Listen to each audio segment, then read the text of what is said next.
Yung mapanatili mo ang mga halaman mo sa iyong bakuran na healthy, isa na po yung challenges.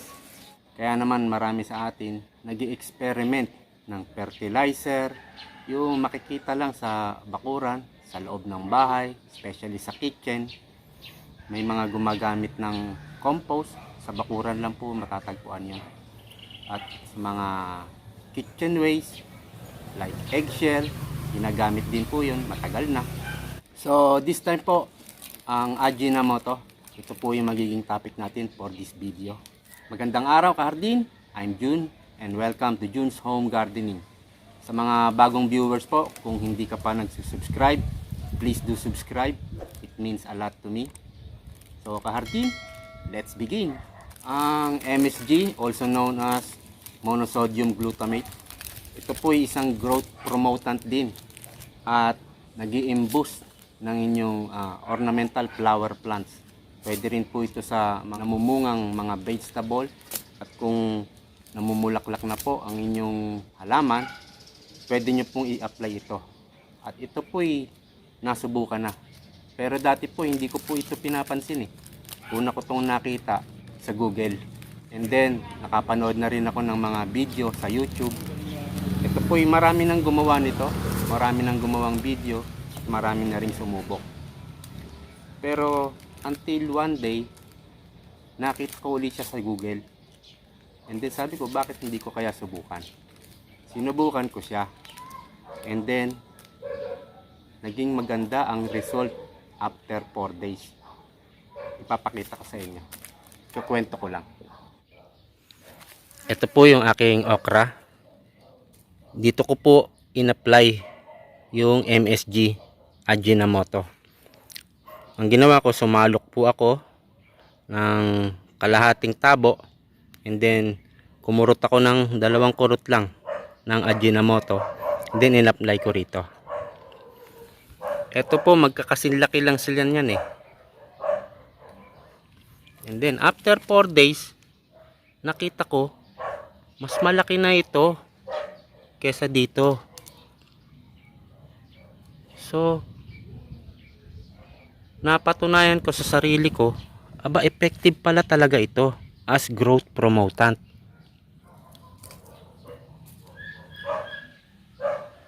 Ayan oh, mas malaki na siya dito oh. Saka dito. Pero last week lang eh, magkakasinlaki lang sila eh. So medyo mabilis din ang reaction dahil 4 days lang eh. 4 days lang at lumaki na siya at tumaba na rin yung stem niya. Kaysa rito mas payat pa oh. So yun po, out of intriguing, sinubukan ko siya at naging maganda ang resulta. So right now, ipapakita ko sa inyo kung paano i-apply ang MSG Ajinomoto as fertilizer. Ito'y dinidissolve sa tubig, water insoluble or water soluble. Ang gagawin nating ratio ay 1 liter sa 11 grams of MSG. Ito kasi meron pang ano eh, mas malaki, 24 grams. So parang isang balde po ito pag tinimpla. So ito na lang ang ititimpla ko, ang 11 grams sa 1 liter of water. Okay, wala po akong bote na 1 liter, kaya dito ko po susukatin. This is a 500 milligram. Wala na po kasing 1 liter na bote ng soft drinks ngayon eh. Ito 1.5. Yung isa naman kasalo 800 milligram. So dito na po susukatin dalawang 500 milligram.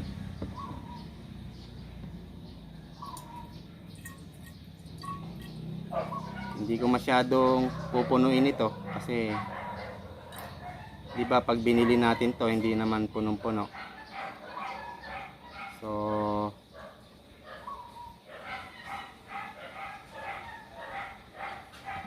yan, hanggang ganyan lang. Dagdagan natin konti.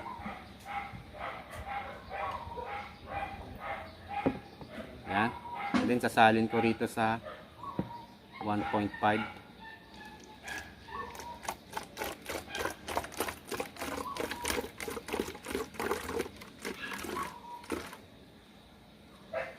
Try nyo po ito as experiment din. Ito po yung ratio na ito ay sa akin lang. Ratio ko lang po ito. So, pwede kayong mag-ratio ng sarili nyo.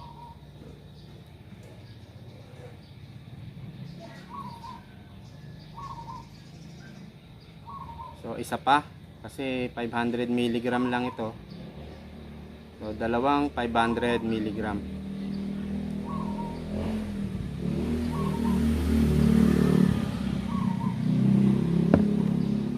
Okay.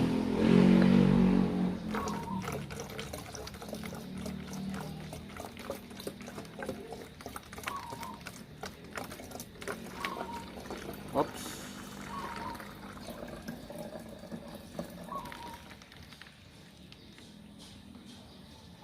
Mayroong konting natapon. Dagdag tayo. Yan. So, ito po ang 1 liter. And then, ilalagay ko na tong 11 gram of MSG, monosodium glutamate.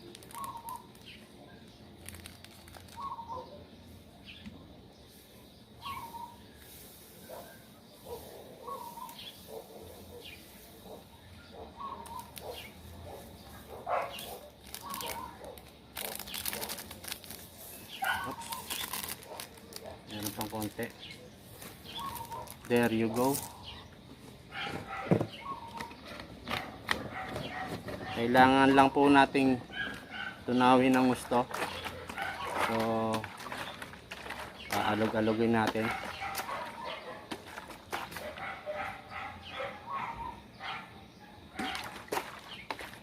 Madami pa. Eto na po. Maganda na po yung pagkakatunaw. Even na siya. I-apply ko na po sa aking mga halaman. So, take note lang po, kung mag-apply tayo nito, palaging sa hapon. Yung palubog na araw. Mga 4 PM, pwede na siguro yun. O kaya naman, sa gabi, pwede rin naman po. Kung galing ka ng trabaho, gabi ka na umuwi, pwede po sa gabi. Tapos po, isasalin ko siya dito sa paborito kong pandilig. Para maganda yung pagkakalagay natin, pagkaka-apply natin.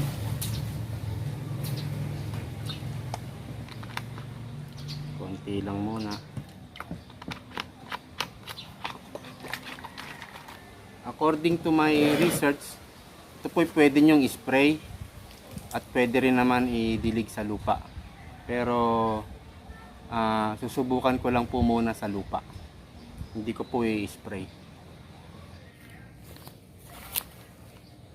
Okay, i-apply ko na po sa aking mayana at iba pang halaman ko. That's it. So again po, no, kung mag-apply tayo ay sa bandang hapon. At yung ratio ko po na ginawa ay ratio ko lang po yon. Pwede nyo pong gawin, mas tabangan nyo. Kung medyo matapang sa inyo ang 1 litro sa kada 11 grams of MSG.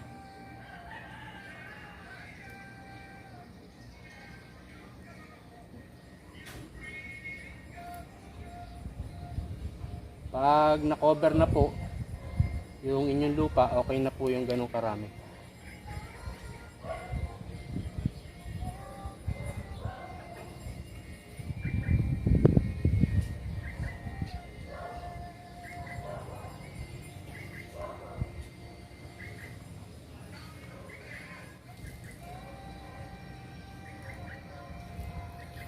Pwede rin po ito sa mga succulent at sa mga cactus nyo,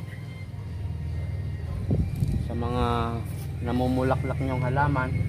Kung hindi namumulaklak, subukan nyo po ito. Nagbo-boost po ito ng flower plants.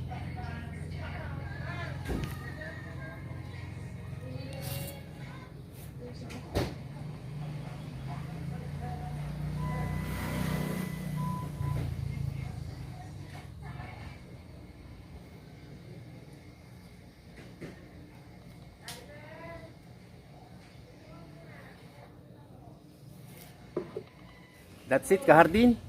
Kung nag-enjoy ka sa video ito, kung meron kang natutunan, maaari ka pong magbigay ng like. At kung hindi ka pa nagsusubscribe sa aking channel, please do subscribe. It means a lot to me. Mahalaga po ang subscription nyo sa akin. Maraming salamat po sa panonood. And looking forward to see you again in my next video. Happy gardening to all of you. Bye-bye.